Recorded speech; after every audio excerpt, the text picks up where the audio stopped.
மலரே ஒரு வார்த்தை பேசு, இப்படிக்கு பூங்காற்று.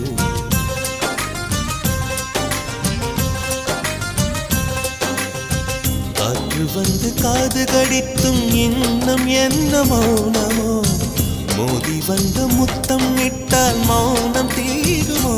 அச்சம் தான் உன்னடையோ, வெட்டம் தான் உந்தானையோ, மௌனம் தான் உன் வேலியோ.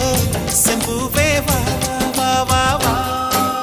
விழியே ஒரு வார்த்தையானால் மொழி என்பது வேண்டாமே.